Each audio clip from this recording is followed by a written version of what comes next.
Olá, meus amigos, meus irmãos, boa noite, tudo bem? Tô vendo aqui que Naldão tá aqui comigo, a Nânia, a Claudinha, a Penha, poxa, que legal que a gente tá junto aqui. Deixa eu ver se mais gente entrou, né? Que bom que vocês estão aqui com a gente. Tô aguardando só o pastor Jean chegar, né? Ele já tá chegando aqui, tá bom? Tô aguardando ele. Daqui um pouquinho ele já chega. Porque a gente tem a questão do fuso horário também, né? Ele não tá aqui no Brasil, tá no exterior. A gente tem aí uma diferença de fuso um pouquinho, né? Mas ele já deve estar entrando. Quero explicar para você como é que vai funcionar aqui a nossa live, né? A gente traz esse tema, né? Deus e o nosso sofrimento, porque o pastor Jean, um dos livros dele, é... aí ó, o pastor Jean já está chegando. Pastor Jean já está entrando. Cheguei! E aí, Jean, tudo bom, meu amigo? Maravilha! Que bom que você está com a gente, cara. Que Prazer é todo benção. meu. Que horas são aí, Jean? Agora são 9 aí, né? Não é uma menos aqui. É um a menos, na verdade, né? São 7, né? Aqui é 7. 7 horas. Jóia, então Jean, eu tava dando boa noite ao pessoal, né? Tava explicando para eles que como é que vai funcionar a nossa live, né?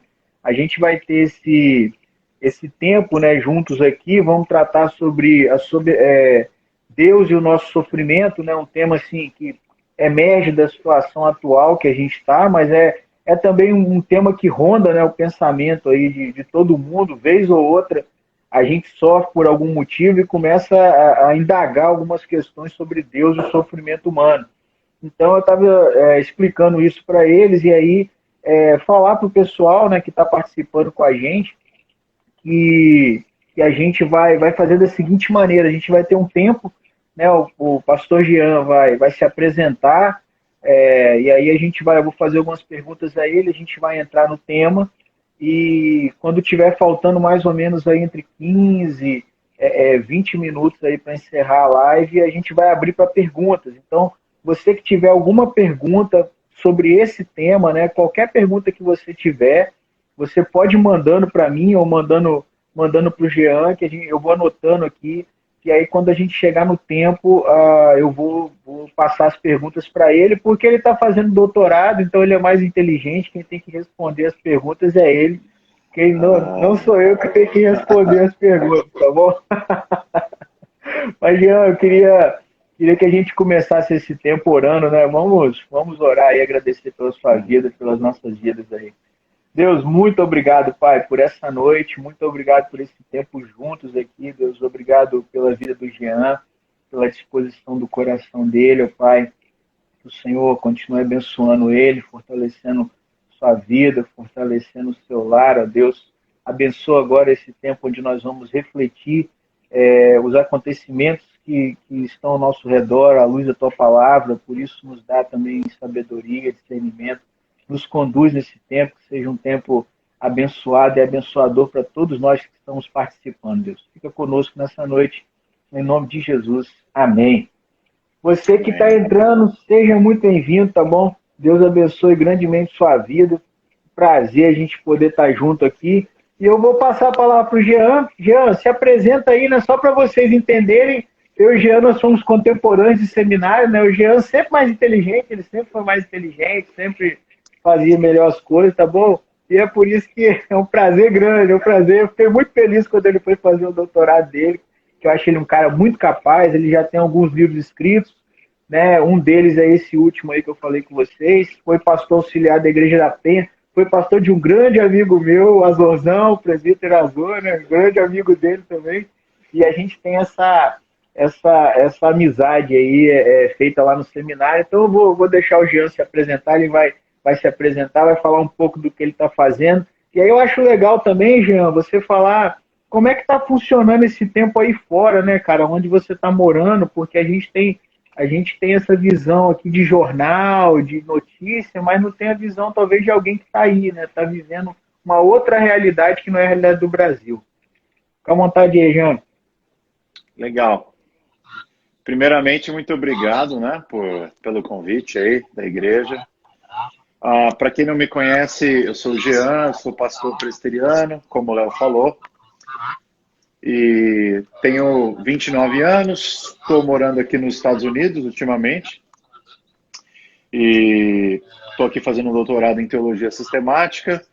Sou casado com a Gesier, mulher maravilhosa, que me deu um filhinho, Valentim, que a gente acabou de colocar para dormir agora. Estamos já pensando nos próximos 6.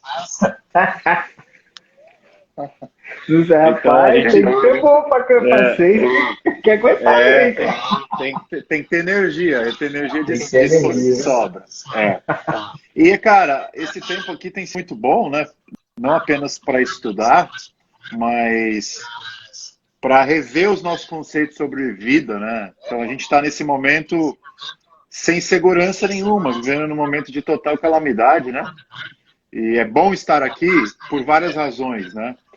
Uma, porque aqui a gente pode viver uma quarentena muito mais tranquila. A gente tem o distanciamento social, mas a gente pode sair para fazer piquenique, para andar num parque, sem problema nenhum. Então a gente está passando relativamente bem esse tempo, as aulas todas online, eles permaneceram com as aulas, em vez de cancelar. Então tá tudo muito bem, graças a Deus, não tenho o que reclamar. O mercado está aberto, vivendo com a família 24 horas por dia aqui, podendo caminhar, podendo dar volta. Infelizmente, a viagem que eu tinha programado para o Brasil foi cancelada, né? Tinha uma viagem marcada para maio e agosto, ia ficar uns 3 meses aí no Brasil, ia viajar de norte a sul, leste a oeste, e é por causa desse corona, acabamos cancelando tudo. Se Deus quiser, a gente vai tentar no final do ano, para passar o Natal, Ano Novo, mas a gente está estudando, né? Ninguém sabe o que vai acontecer. Jóia. E como é que está essa questão do isolamento aí, Jean?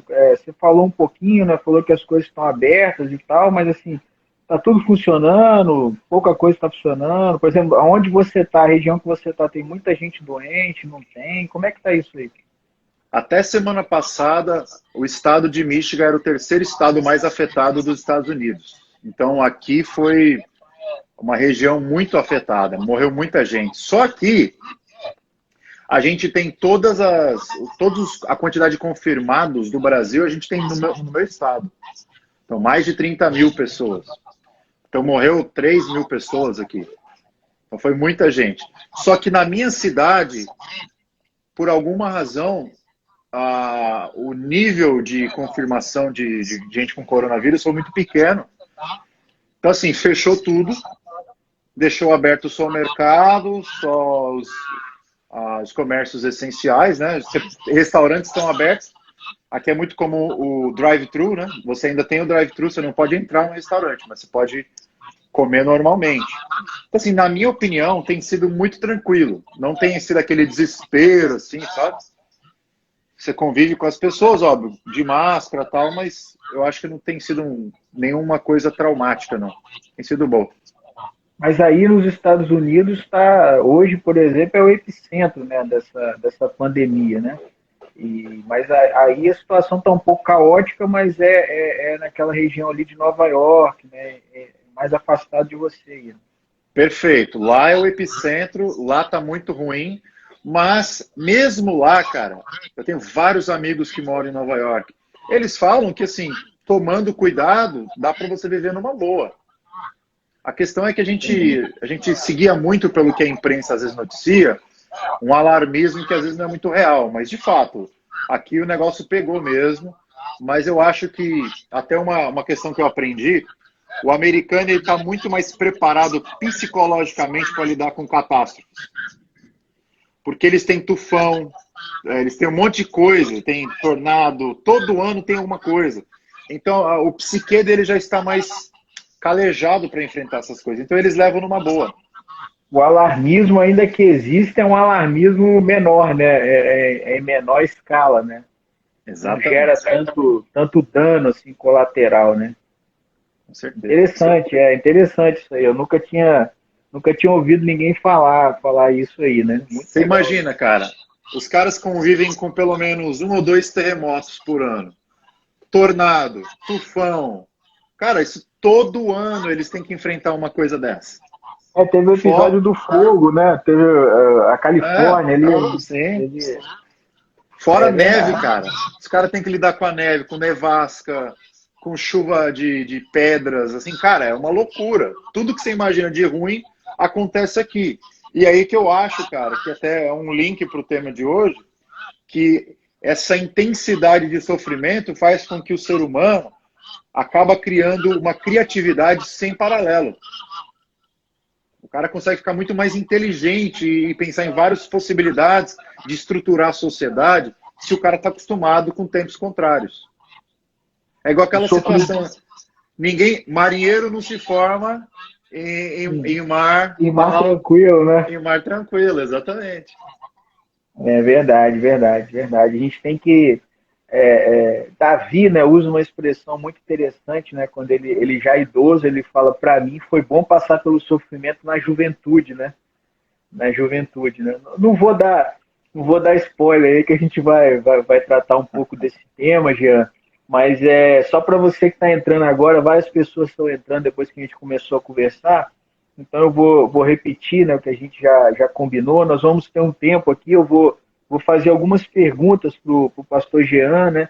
Ele já se apresentou, eu vou fazer algumas perguntas para ele dentro do nosso tema, e aí você que tiver alguma pergunta, você já pode ir mandando, eu vou anotando aqui, tá bom? Que nos últimos 10, 15 minutos aí, 20 minutos a gente vai abrir para perguntas, né, para responder essas perguntas.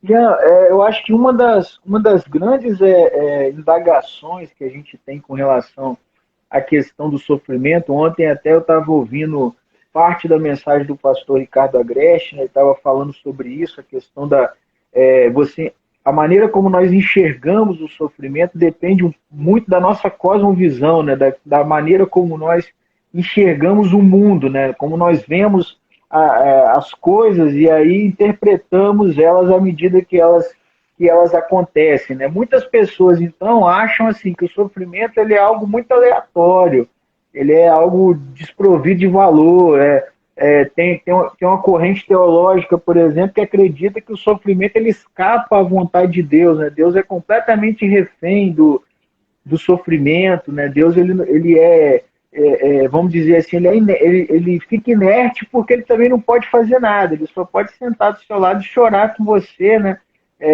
Tem uma corrente teológica que acredita nisso. E aí eu queria que você falasse um pouco para nós sobre qual é a cosmovisão bíblica a respeito do sofrimento, né? Qual é a causa do nosso sofrimento, né? A gente está vivendo um tempo assim de um sofrimento, vamos dizer assim, geral, né? Se a gente puder usar o termo, uma pandemia de sofrimento, né? Mas assim é um sofrimento geral, mas ele também tem um sofrimento específico, né? Ontem eu compartilhei com os irmãos na igreja que tem um dado, né, que várias pessoas estão tendo infarto porque estão ficando em depressão por conta do isolamento social.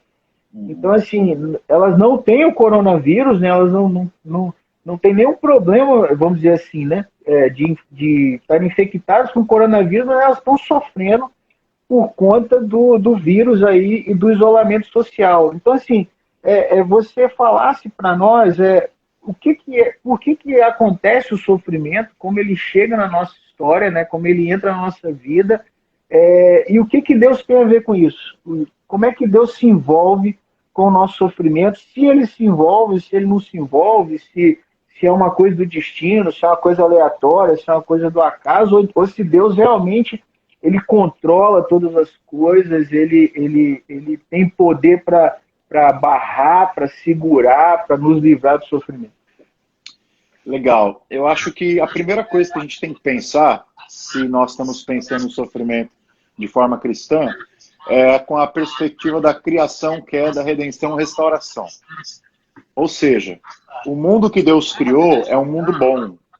A criação é um projeto que Deus termina e diz, isso aqui é muito bom. Então não havia sofrimento, havia dor, que é uma questão um pouco diferente, que dor é um processo natural, né? Tanto que quando houve a maldição lá da mulher, Deus falou assim que o sofrimento, as dores da gravidez seriam intensificadas. A dor é uma questão humana. É a questão humana. Agora, existem algumas dores que a gente vai chamar de sofrimento, que são dores da alma, angústia, tudo isso aí não faz parte da criação divina. Pelo menos no que diz respeito ao ser humano, né? Eu creio que os animais foram criados bons, mas isso não significa que eles não eram perigosos. Essa é uma outra coisa que as pessoas não prestam atenção. Um animal ele é predador por natureza. Ponto. Deus criou assim. Então, os animais morrem desde sempre, mesmo na criação, eu acredito. Agora, o ser humano, ele foi criado num estado de tamanha estabilidade que ele não sabia o que era sofrimento. Ele tinha um estado de prazer, de bonança, muito bom diante de Deus. Então, assim, a primeira coisa que a gente tem que dizer é que o sofrimento humano... Só fazer um parêntese aí, né, Jean? Porque é interessante o que você disse, né? Gênesis 1, o próprio Deus diz que tudo era bom. Então, se tudo era bom, assim, né, você imagina, a gente consegue concluir que havia um mundo sem qualquer sofrimento de espécie alguma, né? Havia o que você falou, havia dor, né? Havia, né? Bater o pé vai doer, ferir o dedo lá, né? Vai doer, né? A Natália achou interessante a questão dos animais, né? Mas eu também achei interessante, porque o próprio profeta diz, né, que você não pode mudar as pintas do leopardo, né? Você não pode trocar a natureza dele, né? Enfim, ele é um predador, né, cara? Ele é da natureza dele. É da natureza dele. Pelo menos nesse aspecto da criação, isso faz parte dele. Até porque os animais não foram criados imortais, eles morrem. A imortalidade é um privilégio que o ser humano recebeu de Deus. Então, assim, a gente precisa, número um, entender que a criação divina, ela é muito boa, mas ela não é o paraíso no sentido de que não tem dor, não tem nada. Não. Não tem sofrimento. Então, a primeira coisa é fazer uma distinção entre dor e sofrimento. A segunda coisa é entender que o sofrimento ele é um intruso na história humana. Ele é decorrência da queda. E como é um intruso, ele é um parasita, ele é um dano penal que sobrevém sobre nós, mas ele tem um tempo determinado para existir. Então, quando você vai para o livro de Apocalipse, o livro de Romanos, Paulo vai dizer que haverá um dia que todas as nossas lágrimas serão enxugadas, ou seja, não haverá pranto nem dor, não haverá nenhum aspecto de sofrimento nesse sentido. Então, assim, o sofrimento ele precisa ser interpretado diante dessa perspectiva um pouco maior da narrativa bíblica. Do contrário, a gente vai ficar tentando achar pelo em ovo. Tendo dito isso, eu avançaria um pouquinho mais, diria que, embora a gente tenha uma noção de como veio a surgir o sofrimento de uma perspectiva mais ampla, nós somos incapazes de dizer por que sofrimentos específicos nos acometem. Então, por exemplo, por que o coronavírus está acontecendo? A melhor resposta que a gente tem é não sei. Pode ser disciplina de Deus? Eu creio que sim. Pode ser juízo? Pode ser. Mas no final das contas, a gente não sabe. Né? Por que acontece uma tsunami? Por que acontece um cataclismo? A gente não sabe. O que a gente sabe é que Deus está no controle, isso não saiu da mão dele, então a gente tem que ter uma postura de muita humildade diante de coisas que a gente não sabe. E não tem nenhum problema, Léo, a gente não saber. Quer ver o maior exemplo?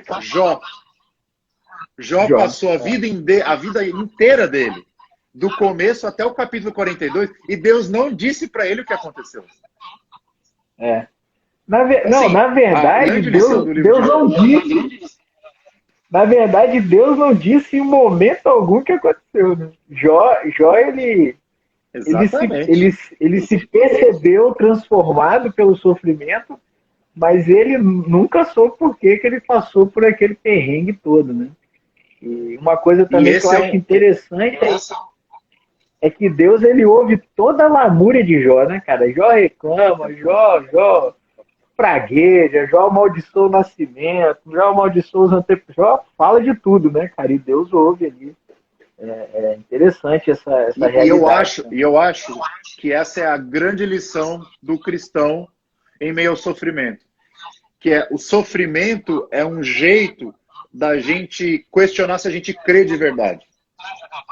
Porque a fé é crer que Deus é bom, mesmo que ele não demonstre a sua bondade, em algum momento ou outro.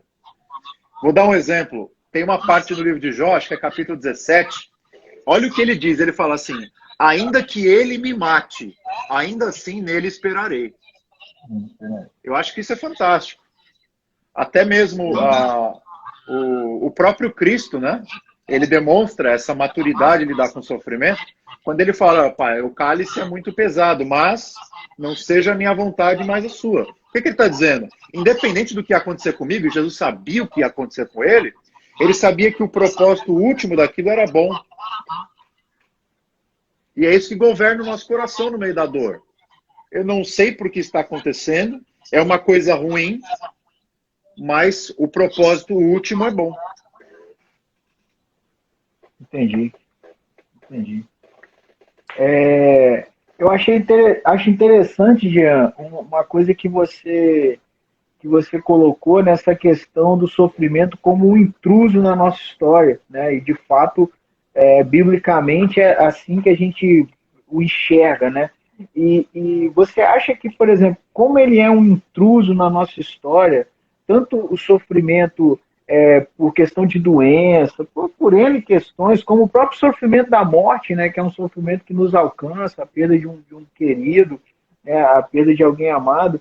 Você acha que é por isso que a gente tem tanta dificuldade de lidar com ele, porque no início ele não estava, ele não fazia parte vamos dizer assim, do nosso DNA, ele não era para fazer parte da nossa história, né? E aí ele faz parte e a gente tem tanta dificuldade, né? As pessoas assim lidam às vezes com o sofrimento de uma maneira assim tão terrível, né? Tem gente que não consegue seguir em frente, tem gente que tira a própria vida por conta do sofrimento, né? Que é a questão aí do suicídio. Você acha que é por isso? Eu acho que é exatamente por isso. Agora, reflete comigo. Se eu tenho uma cosmovisão a respeito da realidade, que inclui o primeiro episódio da criação, de um universo onde não tinha sofrimento, não tinha mal, e eu entendo a queda como um evento subsequente em que existe o sofrimento e a queda, eu obviamente vou entender o sofrimento como uma coisa passageira, como uma coisa que não é a última palavra. Agora, qual que é o problema, Léo? Se eu não tiver uma teologia da criação, eu vou absolutizar o sofrimento como parte da humanidade, e aí eu vou ter que me acostumar a entender que o sofrimento é o modus operandi normal do ser humano. E aí eu vou entrar num desespero absoluto. Você vai acabar entendendo que ele é algo normal e que você também não tem o que fazer, né, com ele. Não tem o que fazer. É o que a gente chama na filosofia de niilismo absoluto. Ou seja, a vida não tem sentido, o sofrimento existe porque existe, morreu, acabou, é parte do ser humano. E a gente vai dizer, não é não. Sofrimento, ele é um intruso na história humana. E é por causa disso que o cristão, embora ele passe pelas mesmas dores e até mais dores, ele consegue geralmente lidar melhor com o sofrimento. Porque ele nunca vai entender o sofrimento de maneira ontológica, ou seja, faz parte da realidade. Não. É uma realidade provisória, onde esse negócio vai acabar. Jesus vai voltar e esse negócio vai subir. Então a gente vive com muito mais alegria. Por exemplo, o apóstolo Paulo diz o seguinte: eu tenho por certo que os sofrimentos do tempo presente não podem ser comparados com a glória que há de ser revelada em nós. Ou seja, pelo fato de eu saber o que me espera, eu vivo essa realidade intrusa do sofrimento numa boa. Óbvio, eu vou sofrer, eu vou chorar, eu quero sofrer, lógico que não quero, mas eu vivo numa boa. Um outro exemplo, 2 Coríntios capítulo 5, ele vai dizer que a nossa tribulação é leve e momentânea. Se você for uma pessoa normal como eu e der uma lida na história do apóstolo Paulo e dar uma vasculhada em tudo que ele sofreu, não foi leve e não foi momentâneo. Não foi momentâneo. Você acha que é leve tomar quarentenas e quarentenas, ser preso, ficar nu, ser exposto à vergonha, ser linchado pela multidão? Por outro lado, momentânea, ele viveu a vida inteira em sofrimento. Ele morreu, cara, provavelmente decapitado, com a cabeça cortada, passou os últimos dias da vida dele numa cela gelada. Você acha que isso foi momentâneo? Agora, a questão é a seguinte: Se você entende o sofrimento como parte inerente da vida humana, isso não faz sentido absolutamente nenhum para você. Agora, se o sofrimento está dentro de uma linha do tempo, criação, queda, redenção, restauração, aí sim você consegue dizer que, um assassinato é uma dor leve e momentânea, uma prisão é uma dor leve e momentânea, porque tudo é a partir do ângulo que você entende o problema. Então, por isso que os nossos olhos são essenciais para lidar com o problema. A visão que a gente tem das coisas. Porque a gente entendendo dentro dessa perspectiva bíblica, né, desses 4 movimentos aí que a gente vai chamar também dos 4 movimentos do Evangelho, né, a gente consegue entender o sofrimento, se ele é algo intruso, se ele é temporal, né, como você usou, eu gostei da expressão que você usou, ele é um parasita, né, então ele pode ser exterminado, né. Então ele pode ter fim, né? A gente, na verdade, não vive uma roda do karma infinita, aí, vamos dizer. Aliás, a roda do karma infinita já é redundante, mas a gente não vive essa roda infinita aí de dor e de sofrimento, né? Uma outra coisa interessante também, enquanto você falava, que eu estava pensando, é que, na verdade, a grande maioria das pessoas, elas enxergam o sofrimento como algo natural da nossa história, né? Por exemplo, até mesmo na música, eu gosto muito da MPB, e o Tom Jobim, ele tem uma música que diz que tristeza não tem fim, felicidade sim. Então, assim, parece que a vida, de uma perspectiva niilista, né, filosófica, ela é uma vida de sofrimento com momentos de alegria. Quando, na verdade, biblicamente é o inverso, né? Mas é esse problema aí. Pro cara que escreveu essa letra, o Vinícius de Moraes, por exemplo, que cantou muito, a vida se resume ao momento da queda. Acabou. A vida é a queda. Parou ali, né? A vida é ali, né? E aí que você tem o que você acabou de falar. Ele naturaliza a queda. Ou seja, ele, ao invés de entender a queda como um momento da história, ele transforma a queda na narrativa humana. E aí, cara, não tem o que fazer a não ser cantar a música com uma pinga do lado, entendeu? Porque aí o sofrimento realmente ele não tem fim e se sobrepõe assim, à realidade. Se você der sorte, você vai ter algum momento, algum ponto de alegria. Mas, então, Jean, vamos caminhar um pouco aqui dentro do que a gente está falando, né? A gente já viu que o sofrimento ele é um intruso na nossa história, né? Ele entra na nossa história. Deus, ele cria um mundo bom, todas as coisas são boas, o próprio ser humano, ele inato, ele é bom, né, naquele momento. E aí, por conta dessa desconexão com Deus, que a gente vai chamar ela de queda, né? O pecado entra no mundo e entra também o sofrimento, né? O sofrimento entra, tanto é que acontecem perdas, né? Logo ali depois do pecado acontecem perdas na família, né? Separação, né? Então a gente já percebe isso logo no começo. E como fica Deus nessa história, Jean? Deus, legal, ele tá controlando isso, ele tá isso aí, né? Deus foi surpreendido, e agora o que eu vou fazer? Como é que fica Deus nessa história? Legal. Acho que a primeira coisa que a gente tem a tendência de pensar, quando está falando sobre sofrimento e pensando o que Deus tem a ver com tudo isso, é pensar que Deus ele não dá bola pra gente, né? E essa era a tese de Jó.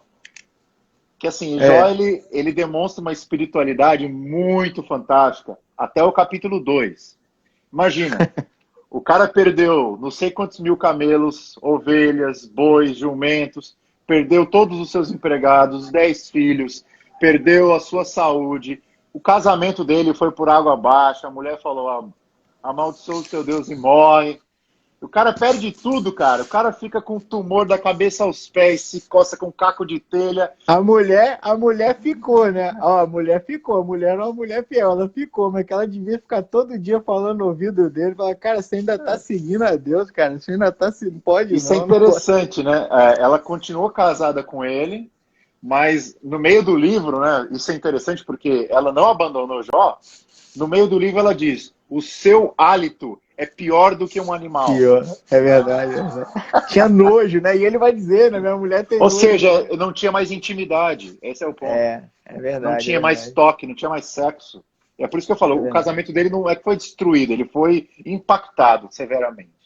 Então, assim, onde está Deus? Para Jó, a primeira coisa que Deus, a primeira lição que Jó aprende de Deus é que, assim, Deus, ele tem autoridade para fazer o que ele quiser com a vida. Deus deu, Deus tomou, bendito seja o nome do Senhor. Então, essa é uma bênção. Deus, ele tem autoridade para fazer o que ele quiser com aquilo que é dele. Então, isso, acho que é a primeira coisa que a gente precisa entender se a gente quiser ter uma noção sólida a respeito do sofrimento. Que é, Deus é soberano e não nos deve explicações sobre o que acontece. Deixa eu dar uma ilustração para você. Imagina que você, Léo, seja o Leonardo da Vinci. Você fez Subiu a régua aí, cara. Subiu pra caramba a régua. Aproveitei o nome aí já para casar a ilustração. E aí você pintou a Mona Lisa, né? Aquele quadro famosíssimo. Está exposto lá no Museu do Louvre, em Paris. Muito bem. Aí vamos supor que eu chego no Museu do Louvre, do Paris, pego o quadro da Mona Lisa, que vale bilhões, e quebro ele em vários pedaços. O que você acha que as autoridades parisienses vão fazer comigo? Rapaz, vão te prender, né, cara? Vão te esquecer lá no buraco, né? Vão me prender e vão me acusar de crime lesa patrimônio universal. É verdade. Rapaz, Ou seja, tá estudando, hein? inafiançável. Não tem o que fazer. Agora, e se você, o autor do quadro, tivesse entrado no Museu do Louvre e você tivesse pegado o seu quadro e quebrado ele em muitos pedaços, o que as autoridades se fariam com você? Nada, o quadro é meu. Exatamente. Você sabe que você citou esse exemplo, que é um exemplo fictício, né? Obviamente, tá, gente? Eu não sou Leonardo da Vinci, né? Não estaria tão bem conservado assim.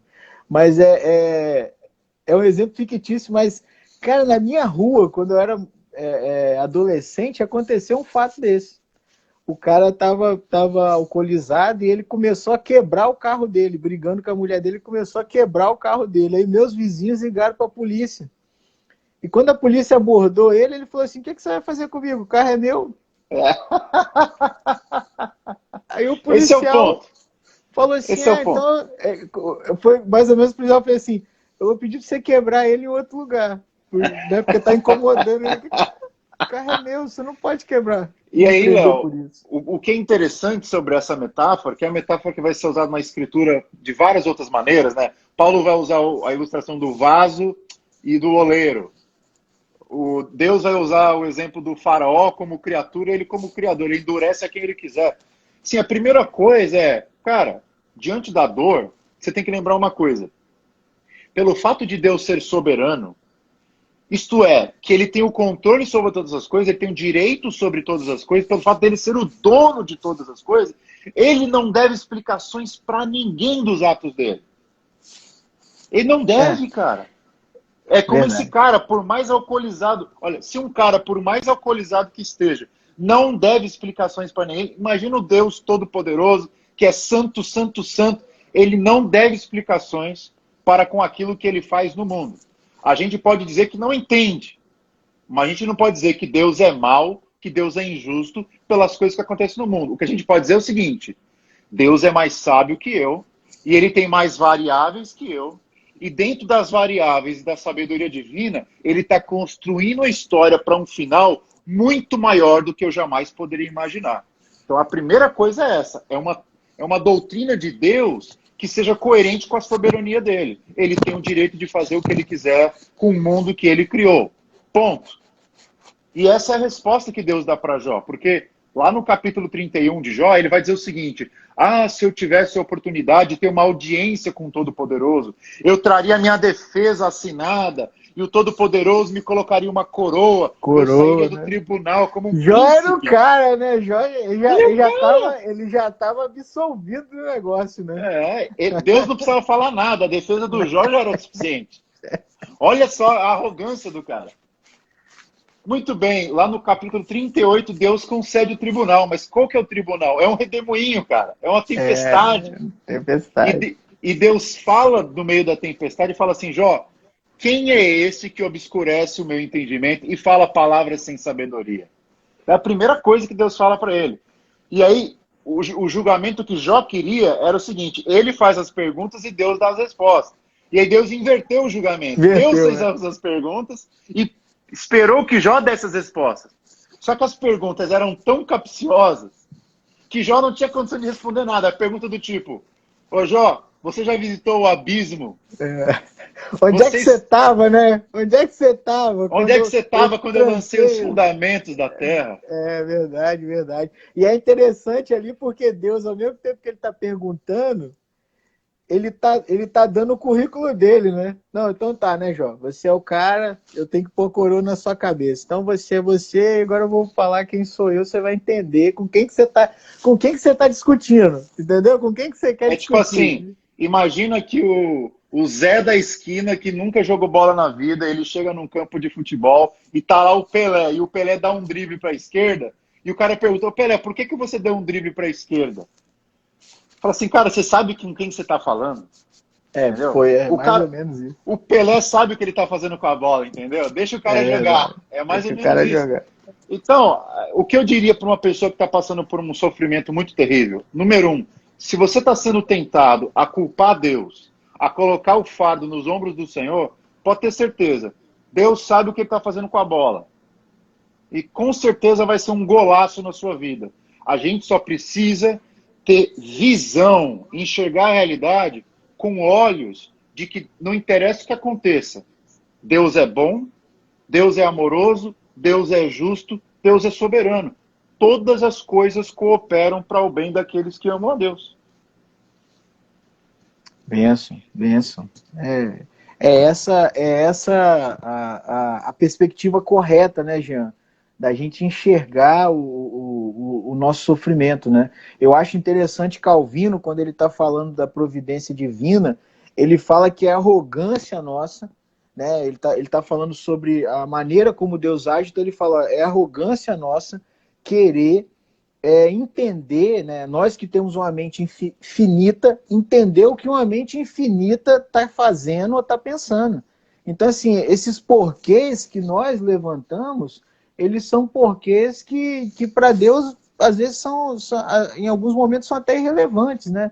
Ah, por que Deus está me tratando assim? Por que Deus está fazendo isso comigo? Por que Deus está me prejudicando dessa maneira? Por que Deus quer o meu mal, né?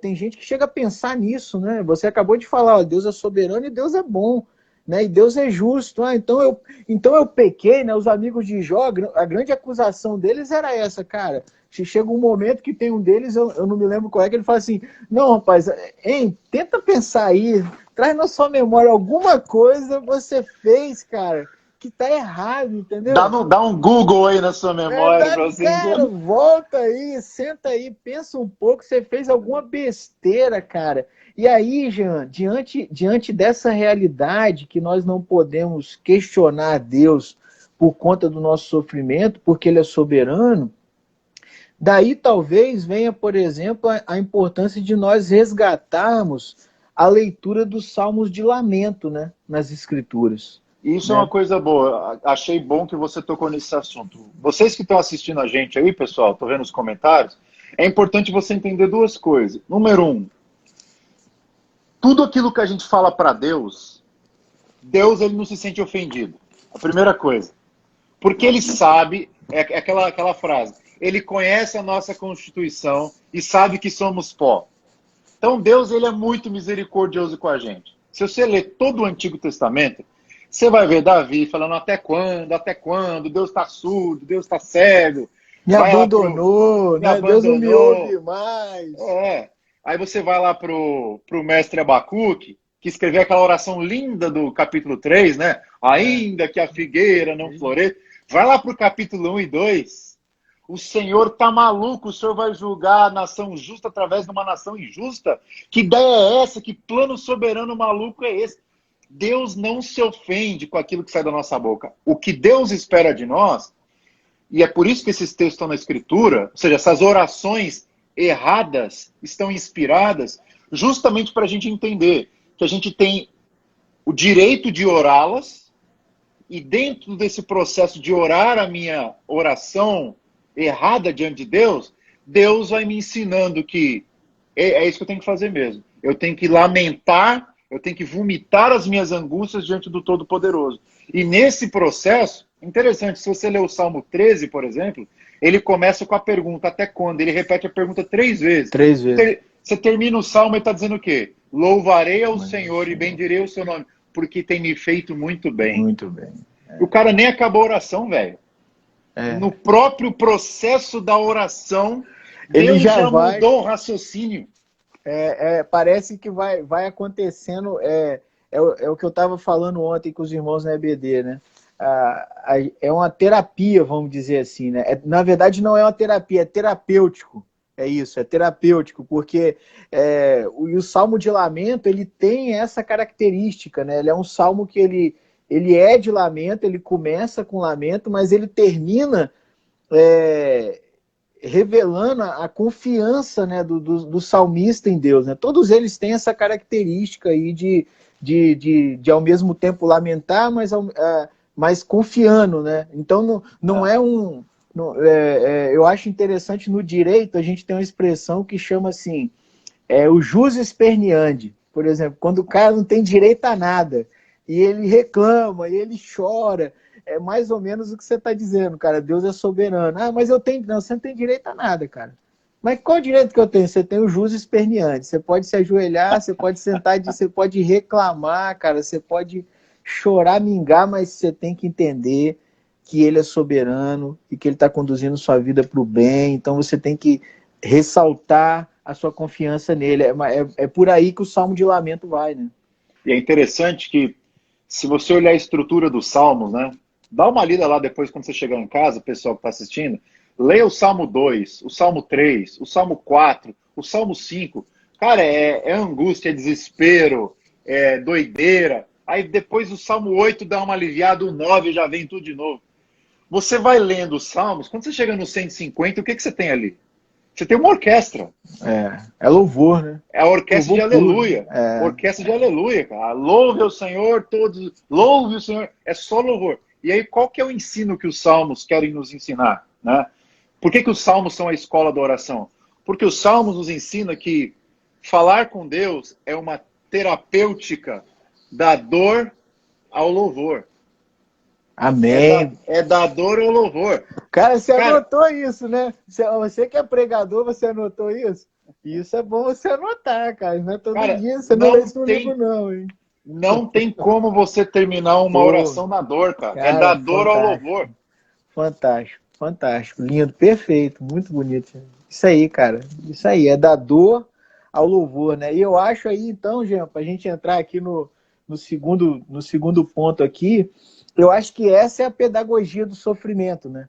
A gente voltar lá na palavra de Davi, né? Davi, na sua velhice, ele chega à conclusão de que, olha, para mim foi bom poder passar pelo sofrimento ainda na minha juventude, né? Então, assim, mas por que foi bom? Da onde que a gente tira que foi bom, né? O sofrimento, ele tem uma pedagogia, ele tem algo para nos ensinar, né? E o que ele pode nos ensinar? Muito bom. Voltando lá para a história de Jó, Léo, capítulo 42, Jó fala aquela célebre frase: antes eu te conhecia só de ouvir falar, mas agora os meus olhos te veem. A pergunta que muita gente não se faz quando lê esse texto é: antes quando? Antes do quê, né? Antes do que ele conhecia só de ouvir falar? E o que é conhecer só de ouvir falar? E aqui que vem minha tese. Antes dele passar por esse drama do sofrimento, Deus era informação. Deus era uma doutrina certa, mas uma doutrina distante. Depois do processo do sofrimento, que você não pode esquecer, dura do capítulo 3 ao 41. Cara, 3 ao 41, você acha que é pouca coisa? Jó fala, depois do sofrimento, agora os meus olhos te veem. A ideia de que antes da dor, o meu conhecimento de Deus ele era informativo. Ele era abstrato. Depois da dor, o meu conhecimento de Deus é experiencial. eu desfruto, os meus olhos te veem. A expressão os meus olhos te veem é a ideia de que eu sento à mesa com você e olho o olho nos olhos. Então, assim, é experiencial, é de intimidade, é comunhão. E, cara, essa é a grande lição do livro de Jó, na minha opinião, que o sofrimento é uma metodologia que Deus usa para amadurecer nossa fé. Não tem como negar isso. Eu acho que você também devia notar isso. Repete, Jean. O sofrimento é uma metodologia divina para amadurecer nossa fé. Talvez seja por isso, Jean, que Tiago, né, vai dizer que, olha, tendes, né, bom ânimo, né, fique feliz por passares por várias tribulações, né, porque elas vão aperfeiçoando a nossa fé. Né? Exatamente. E aí eu acho que é interessante a gente lembrar de uma parábola, uma crônica, na verdade, que foi escrita pelo Rubem Alves, sobre a pipoca. Não sei se você já leu essa crônica. Já li. A crônica... pipoca e o piruá, né? Exatamente. Piruá, né? Exatamente. Cara, isso milho aí pra mim... Milho de pipoca, né? Conta a crônica, Jean. Pode contar. A gente está com tempo aqui. Conta aí. A crônica é muito simples. Milho de pipoca que não passa pelo fogo permanece pipoca para sempre. Não, permanece piruá para sempre. Piruá é o milhozinho, né? Exatamente. E aí o ponto é o seguinte, que antes do fogo, a pipoca, o milho, é aquele bicho duro, cascudo, amargo, intransponível, que só serve para quebrar dentro dos outros, ou seja, não traz alegria para ninguém. E aí, imagina aquele milhozinho, se coloca no lugar dele, te coloca numa panela, cara, e mete o fogo no seu bumbum. E coloca uma tampa na panela, você fica preso no escuro com fogo vindo de baixo. O que você pensa? O cara que está por detrás da panela, ele não me ama. Esse cara não gosta de mim. Esse cara quer o meu mal. Esse cara quer acabar comigo, né? Esse cara quer acabar minha vida. Mas, no meio daquela reclamação e murmuração, pum! O cara explode. E ele sai daquela panela, depois de ter passado pelo fogo, como uma flor branca, bonita, macia e nutritiva, que vai dar alegria para todo mundo. Então, assim, imagina se aquele milho de pipoca, ele tivesse a chance de dizer, apaga o fogo. Ele estaria apagando só o fogo? Não. E é isso que eu falo. Quando você está sofrendo e pede para Deus, Deus acaba com esse sofrimento, você não está apenas dizendo para Deus acabar o fogo. Você está dizendo, Deus, apaga a oportunidade de eu me transformar. Esse é o problema, Léo. Se nós, quando estamos em situações dessa, fechados numa panela, com fogo vindo, consumindo a gente fala, Deus, para o fogo. Deus responde para a gente, você quer mesmo? Porque é um método que eu vou usar para você explodir na vida. E é isso, cara. Você está quase chegando lá. Quer que eu paro aqui mesmo? Exatamente. Então, assim, eu acho que essa é uma alegoria brilhante para a gente entender quem Jó era antes do fogo e depois do fogo. Jó já era um cara legal, só que ele não era um cara que tinha experiência verdadeira com Deus. Entendeu? E aí no capítulo 42 ele confessa, ele era um cara arrogante. Ele diz assim, falei uma vez, falei duas vezes, agora eu ponho a mão na minha boca. Me arrependo no pó e na cinza. Ou seja, o sofrimento nos humilha e nos quebranta, nos torna pessoas humildes. Agora, o sofrimento, se ele não é acompanhado por esse espírito de um coração ensinável, aí sim você se transforma um piruá mais amargo, mais queimado e mais inútil e infrutífero do que antes. É verdade. Porque aí você só queimou, né? Você não floresceu. Você não floresceu. Ficou pior ainda, né, cara? E esse é o drama, cara, que a Escritura nos apresenta sobre a velhice. A velhice abençoada é aquela que você passou por muita dor e se transformou para uma pessoa sábia. Sábia. Agora, a velhice condenável é aquela que você viveu e chega, por exemplo, à conclusão como Jacó, né? Jacó era um cara muito pessimista. Ele fala assim, quando ele se poucos e maus, né? Quando o faraó, se encontra com o faraó. Né? Exatamente. O faraó pergunta, meu amigo, que família, que filho que você criou, tal. como têm sido os seus dias? Poucos e maus. O cara viveu mais de 100 anos, cara. O cara lutou com Deus, o cara viu tanto milagre. Ele viu o filho dele mudar de vida, cara. Cara, poucos e maus. E não chegaram ao dia dos meus pais, né? Foi pouco, foi mal, ainda assim, ainda podia ter sido um pouquinho mais, mas foi ruim ainda. Então, eu não quero essa velhice pra mim, entendeu? Eu quero envelhecer florescendo, não virando um piruá amargo. Então, acho que, galera que está nos ouvindo aí, fica a dica. Enxergue o sofrimento não como uma Deus tem para te dar. Não é. Enxergue o sofrimento como uma maneira que Deus usa para aperfeiçoar a sua fé. Isso aqui tem a diferença, né, Léo? Porque uma coisa é eu dizer que o sofrimento é uma coisa boa. A gente não está dizendo isso. Não. A gente está dizendo que Deus pega aquilo que é barro e faz um vaso. Essa é a questão. Deus pega aquilo que não é bom e maneja de tal forma para o nosso bem. Verdade. Eu acho que é isso que a gente tem que aprender, né? A gente tem que chegar a essa conclusão. Eu achei muito legal você usar essa metáfora lembrar, né, dessa parábola do Rubem Alves, né? Mas colocar essa questão de que se eu sou o milho de pipoca, cara, o que eu vou pensar do cara da panela, né?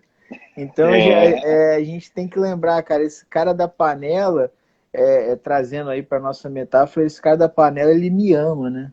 Na verdade, há alguma coisa em mim que precisa florescer. Ele conhece tão bem o meu potencial. Hoje eu sou esse milho feio, mas ele sabe tão bem qual é o meu potencial que ele está fazendo isso para o meu bem, né?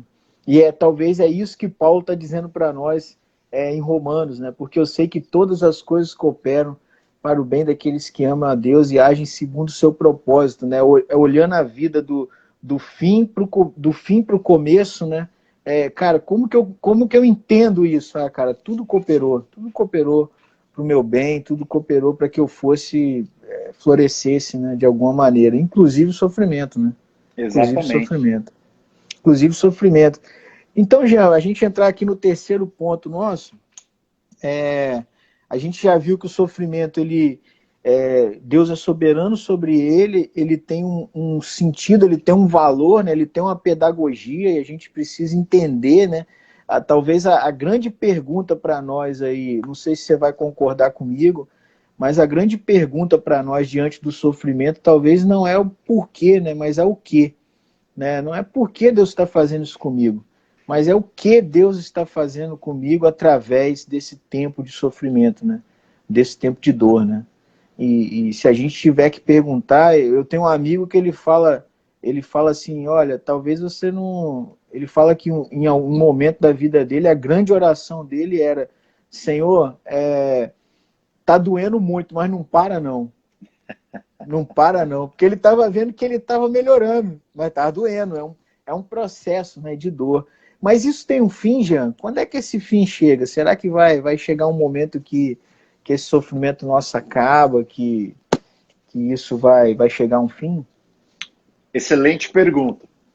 É como a gente falou, a gente enxerga o sofrimento dentro de uma linha do tempo, né, dentro de uma história. E o próprio Jó, de alguma maneira, ele reconheceu, cara, que o sofrimento na vida dele teria fim. E eu acho que talvez essa era uma das grandes esperanças que ele nutria no coração para enfrentar tudo aquilo. Porque, cara, sem esperança a gente acha que o sofrimento é a última palavra. Mas quando a gente entende que o sofrimento ele é provisório, ele tem uma data de validade, ele é perecível, a gente vai encontrar paz lá no final de todas as coisas. E qual que é o texto, na minha opinião, que Jó se apegou, ou a frase que ele se apegou, a convicção que ele se apegou? É uma que vem lá do capítulo 19, se eu não me engano. 19, porque eu sei que o meu Redentor vive. Porque eu sei que o meu Redentor vive. E por fim, olha só, e a palavra por fim ali, ela pode indicar, e no final de tudo, isso, se levantará por sobre a terra. Aí a gente fica pensando assim, cara, nossa, Jó tinha a expectativa de que a solução para o problema não viria dele. Não era autoajuda. Era ajuda do alto. Era de alguém externo.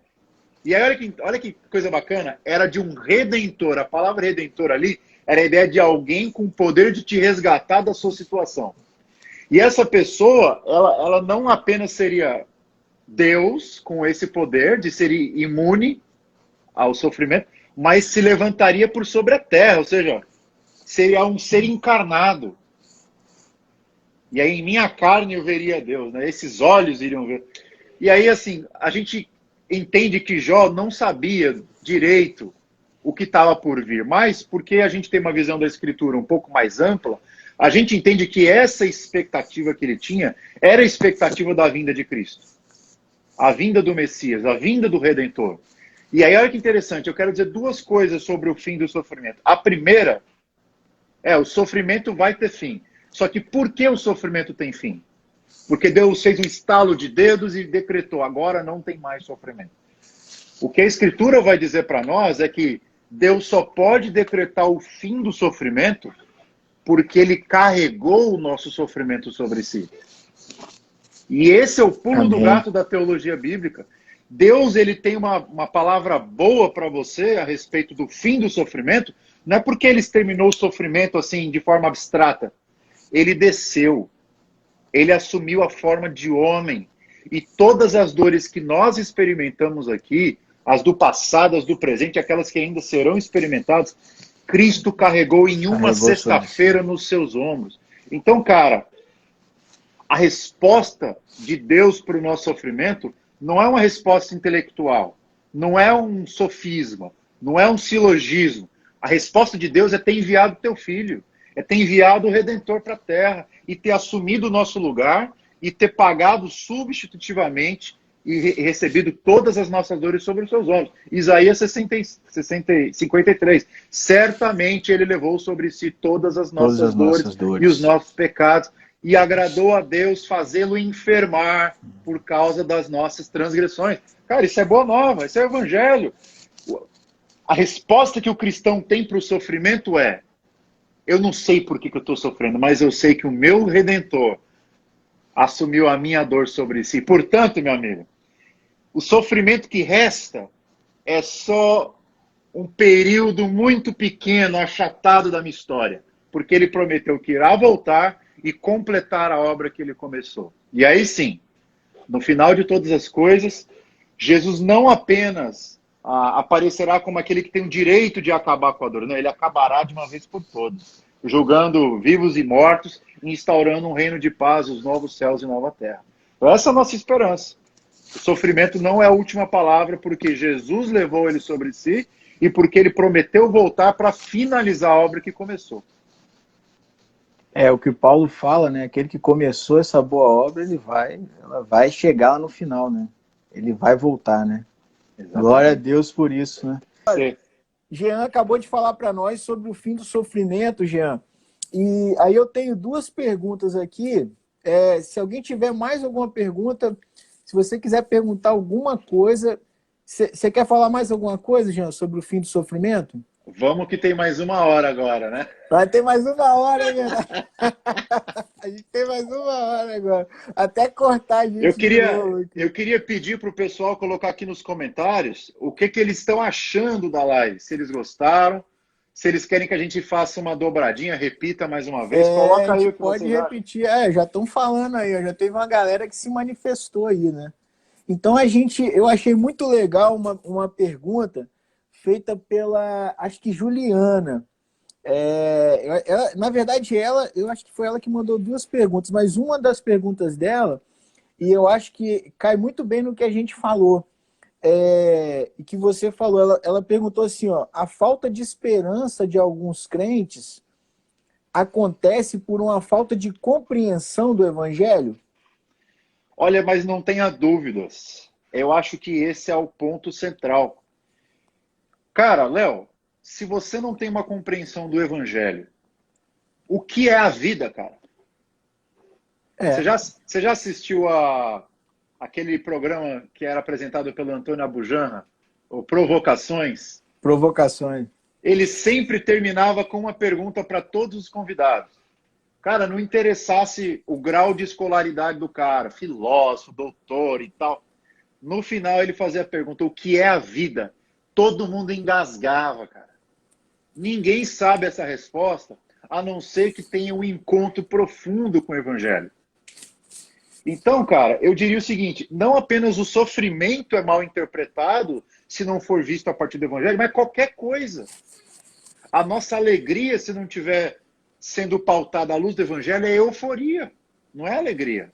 É momento, não é um estado de vida redimida, entendeu? Então, tudo, cara, precisa ser visto à luz do Evangelho. E todas as vezes que a gente tem um conceito errado, antibíblico, é porque a gente não está sabendo pegar esse conceito e colocar ele dentro da narrativa do Evangelho. Então, assim, o Evangelho é narrativa, gente. O Evangelho não é uma pilha de conceitos, assim, uma pirâmide de conceitos que você tira um e tá tudo bem. O Evangelho é uma história, você não muda história. Não tem como voltar no passado. Ou você enxerga tudo, né? Tudo, a partir da perspectiva do Evangelho, dos seus movimentos, que é o que a gente está falando, criação, queda, redenção e consumação, né? Ou a gente enxerga a vida por esse aspecto, ou então a gente não vai entender a vida como a gente não vai entender o sofrimento, né?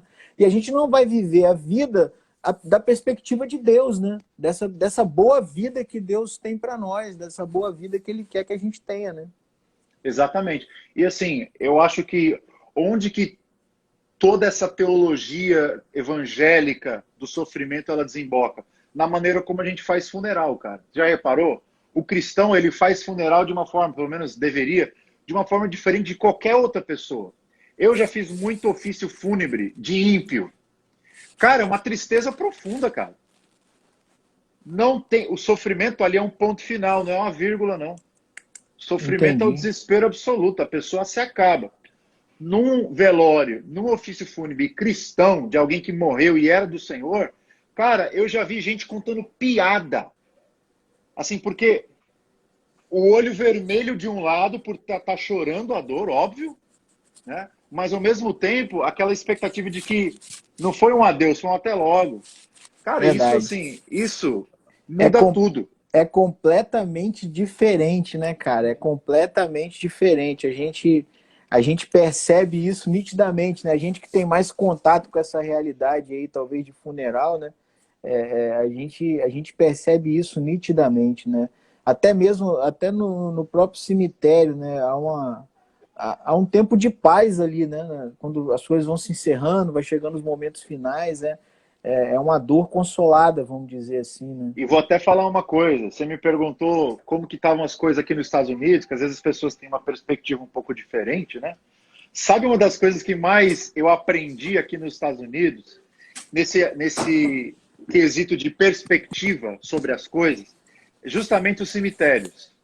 Você vai no Brasil, cemitério, aquele negócio sombrio, cavernoso, aquele negócio inóspito, que ninguém quer entrar, um negócio que tem aqueles corvos no alto das montanhas, um negócio assim, cara, caverna do dragão, um negócio sombrio. Você vai, qualquer cemitério aqui dos Estados Unidos, é um jardim, cara. Não tem porta, não tem tranco, não tem nada. É assim, é na calçada. O cemitério foi feito para você ver a morte todo dia e não se espantar com ela. Você está entendendo? Sem querer fazer um parênteses, é interessante quando você assiste alguns filmes, geralmente filme que passa no interior dos Estados Unidos, numa fazenda, tem cemitério na fazenda, né? Os familiares, eles são enterrados na fazenda, né? Eles são enterrados debaixo do pé deles, cara. E assim, qual que é a cosmovisão que está norteando essa perspectiva de lidar bem com a morte? É justamente a perspectiva de que, cara, esse cara não é um espírito que vai ficar me atormentando. Cara, esse cara aqui, ó, o corpo dele está preso aqui, mas a alma voltou pro Senhor e logo, logo a gente está de volta. Então, assim, é uma perspectiva sobre o sofrimento consoladora. E eu acho que isso falta um pouco no Brasil, porque a gente tem essa visão muito católica ainda, de ver o sofrimento como uma coisa tenebrosa, quando na verdade, e espírita inclusive, né? Quando na verdade a palavra final para o nosso coração é a ressurreição, é vitória contra a morte. Então a gente fica tranquilo. Jesus é o primeiro fruto da ressurreição, e ele vai trazer nos próximos, da colheita que somos nós. Amém, amém. Jean, tem uma outra pergunta aqui pra gente. Eu achei bem legal. A pessoa perguntou assim, ó, Janaína, se eu não me engano, ela perguntou quais os conselhos práticos para para o cristão que está enfrentando o sofrimento. Né? Se a gente fala assim, quais os conselhos, tem muito conselho. Vamos pegar em 3 aí. Se você pudesse dar 3 conselhos a alguém que está enfrentando um tempo de dor, aí, um tempo de sofrimento. Eu vou dar um só, que eu acho que já tá bom. Só antes de você falar, se você tem alguma pergunta, a hora de você mandar é agora. Então manda aí pra gente a pergunta, tá bom? Se você tá achando a live legal, curte aí, fala também pra gente saber, né? Se a gente repete aí, como o Jean falou, a gente já tá na segunda hora já. Eu acho que assim, Léo, o segredo para lidar com qualquer sofrimento é você instalar na sua mente uma cerca mental. É uma cerca mental de 4 portas. Primeira porta, aqui, ó. A segunda aqui, a terceira aqui, a terceira para cá. Sabe por quê? Quando o sofrimento vier, você está cercado, cara. A sua mente está blindada, de certa maneira, para as visões erradas sobre a dor. Quais são essas 4 cercas mentais? Número 1. Anota aí. Você que é pregador, anota aí. Você que dá aula, anota aí. Se você entrou nessa live sem caneta e papel, já está errado. Já está errado. Tinha que ter entrado com caneta e papel. Então vamos lá. Cerca mental número 1. Não interessa o que esteja acontecendo. Deus é bom. Deus é bom. Cara, isso é consolador, cara. God is good. Deus é bom. Time, né? Em todo tempo, Deus é bom. E aí, o que é a bondade de Deus, Léo? A coisa mais fácil de definir a respeito da bondade de Deus é o seguinte: é a boa vontade dele para conosco. Isso é bondade. Ser bom é o quê? É eu querer o bem para outro. É isso, simples assim. É a minha disposição, o meu interesse, as minhas expectativas a teu respeito serem boas. Opa! Rapaz, minha cadeira aqui tá CT. Começou a arquear aqui para trás. Eu tomei um susto. Deus é bom, Deus é bom. Deus é bom. All the time. Com cadeira ou sem cadeira? Com cadeira ou sem cadeira. Ainda que a gente caia da cadeira. Ainda que a gente caia da cadeira, só não pode cair com Meli, né? Aí dá problema. É verdade, aí já era. Aí já era. Aí, ó. Então, Leozão, primeira cerca mental é para você colocar diante da sua frente aqui, ó. Não interessa o que aconteça, Deus é bom. A segunda, do seu lado aqui, ó. Pera aí, Jean. Vou substituir a cadeira. Substitui aí. Ó, essa é uma esposa boa. Rapaz, essa é uma esposa boa. A diaconisa aqui, irmã Johanna, veio trazer. Não pode falar isso diaconisa, não. Irmã Johanna veio trazer aqui para mim. Segunda cerca mental. Deus é justo. Não interessa o que esteja acontecendo. Ah, mas estão me perseguindo. Lembra das palavras de Jesus. Bem-aventurados sois vós quando por minha causa vos perseguir. Cara, Deus é justo. Ele sabe o que está fazendo. Deixa a bola no pé dele. Número 3, para trás aqui, ó. Te puxando para trás, te puxando para retroceder. Deus me ama. Rapaz, isso aí é consolador. Lembra das palavras do apóstolo Paulo? Que Deus prova o seu amor para conosco pelo fato de ter enviado Cristo Jesus para morrer pelos nossos pecados. Ponto, cara. Você está em dúvida se Deus te ama? Olha para a cruz, ali está a prova. Leozão, diante da cruz, é impossível dizer que Deus não é amor. É impossível, né, cara? Acabou. Deus é amor. Deus é amor. Então, ó, aqui, ó, não tem para onde sair. Deus me ama, Deus me ama, Deus é justo, Deus é bom. E aí, ó, a última, para você não sair nem para o lado, nem para o outro, para frente ou para trás. Deus está 100% no controle, é soberano sobre tudo. Eu acredito que se a gente colocar essas 4 cercas mentais, a gente vai encontrar um método para rever todas as situações da nossa vida. Fulano traiu a gente. Deus é bom, Deus é justo, Deus me ama, Deus é soberano. Você vai conseguir crescer após a traição? Cara, você cresce em qualquer circunstância, a não ser que você deixe levar, e aí o oposto das cercas mentais é o que eu chamo de visão de funil, que é que você consegue só enxergar a dor, só o sofrimento. Os seus olhos, eles não conseguem ter aquela visão ampla da realidade. É só aquilo. É uma visão mesquinha, barata, diminutiva. Então, assim, tem que ter as cercas mentais. Jóia, jóia. Então tá aí, Janaína, sua dica e fica para todos nós, né? Espero que você tenha anotado, hein? Espero que você tenha anotado.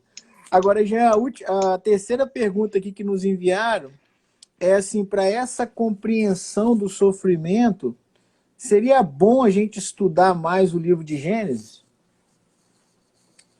Cara, seria bom. Eu acho que a pessoa mandou quando a gente estava bem lá no começo, né? Falando da queda, a gente comentou o livro de Gênesis, né?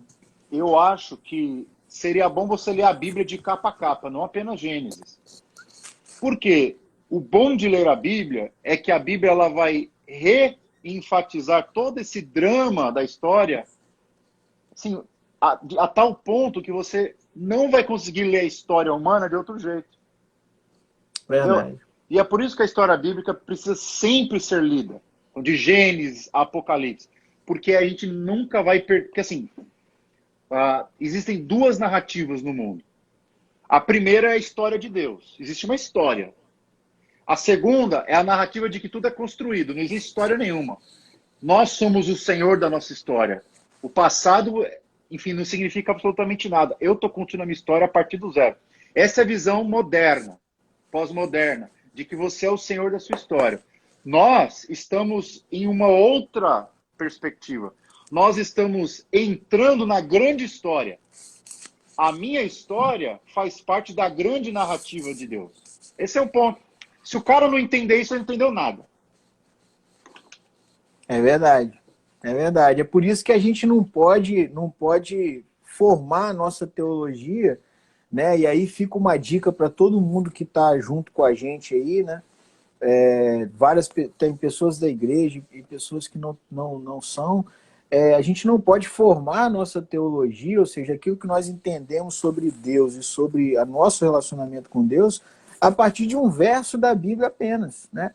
A partir de uma narrativa de um personagem da Bíblia apenas, né? Como o Jean acabou de falar, a gente faz parte de uma metanarrativa, né? De uma narrativa muito maior do que nós mesmos, né? Então, assim, a gente tem que saber aonde a gente se encaixa dentro disso e onde as outras coisas também se encaixam dentro de tudo isso aí, né? Por isso que Paulo, quando vai falar da Escritura e da aptidão da Escritura, ele vai dizer toda a Escritura, né? Toda a Escritura. Então, se toda a Escritura é boa e apta, a gente tem que saber toda a Escritura, tem que estudar toda a Escritura para a gente poder estar entendendo todas as coisas, né? Jean, vamos partir para o fim aqui. Bora. Faz uma conclusão aí para nós. O que você poderia, diante de tudo que a gente abordou, né? Diante de tudo que a gente conversou, faz um fechamento aí para a gente, né? Então, a minha conclusão para você que está nos ouvindo, você que está no momento de pandemia como eu, todo mundo está exposto ao sofrimento. Meu conselho para você, aproveite esse momento para você experimentar Deus em meio ao drama do sofrimento. Meu desejo para você é que você saia melhor dessa crise do que você entrou. Meu desejo para você é que você saia com uma visão um pouco mais concreta de quem é Deus e mais realista de quem você é. E, obviamente, meu desejo para você é que você não naturalize a queda. Não naturalize, não eternalize o sofrimento. O sofrimento é um intruso na nossa história e ele tem data de validade. Entendeu isso? Bora para a vida, viver a vida de cabeça erguida, confiando nos propósitos de Deus. Tudo posso naquele que me fortalece. Tem que ser otimista mesmo, seja na dor, seja na alegria. Eu gosto muito daquele hino, né, cara? Graças dou por essa vida, pelo bem que revelou, pelas rosas no caminho e os espinhos que ela... Então, assim, é dando graças, cara. É dando graças. sai dessa crise sendo a pessoa mais grata a Deus, porque Deus está no controle da história e nunca é sábio dizer que Deus perdeu o controle quando a gente não sabe o último capítulo da história. A gente vê a história como se fosse um quebra-cabeças todo cheio de espaços vazios. Mas Deus enxerga a história como um mosaico pronto. Então essa é a nossa segurança, Leozão. O mosaico para Deus já está pronto. A gente fala para Deus, oh Deus, mas tá difícil o negócio aqui. Imagina Deus lá, cara. Olha lá, tá tudo pronto. É aí que entra, é aí que a gente tem que agradecer a Deus pelos poetas, né? A gente lembra, por exemplo, de Estênio Márcios, né? Quando ele diz, olha, tapeceiro, grande artista, sabe o fim desde o começo. A gente sabe o agora, né, cara? A gente sabe isso aqui, sabe um pouquinho do que passou. Mas a gente não sabe o fim desde o começo, né? A gente não tem a história pronta, né? Deus e uma tem outra coisa, Léo. Muita gente, você começou a live com essa expressão de que tem muita gente que só consegue enxergar Deus como aquele cara impotente que a única coisa que ele pode fazer é sentar ao seu lado e chorar. Eu queria dizer o seguinte, isso é uma verdade, mas é uma meia-verdade. A grande verdade é, óbvio, que Deus se compadece de nós, que Ele sofre conosco. Um dos nomes do Espírito Santo é o Paráclito, aquele Consolador, que está ao nosso lado, chamado para estar ao lado. Mas tem que lembrar uma coisa, que assim, se você não souber isso, espero que seja uma notícia boa. Deus, Ele é feliz. Deus é feliz. Sabe por quê? Porque Ele sabe o fim da história. É só isso.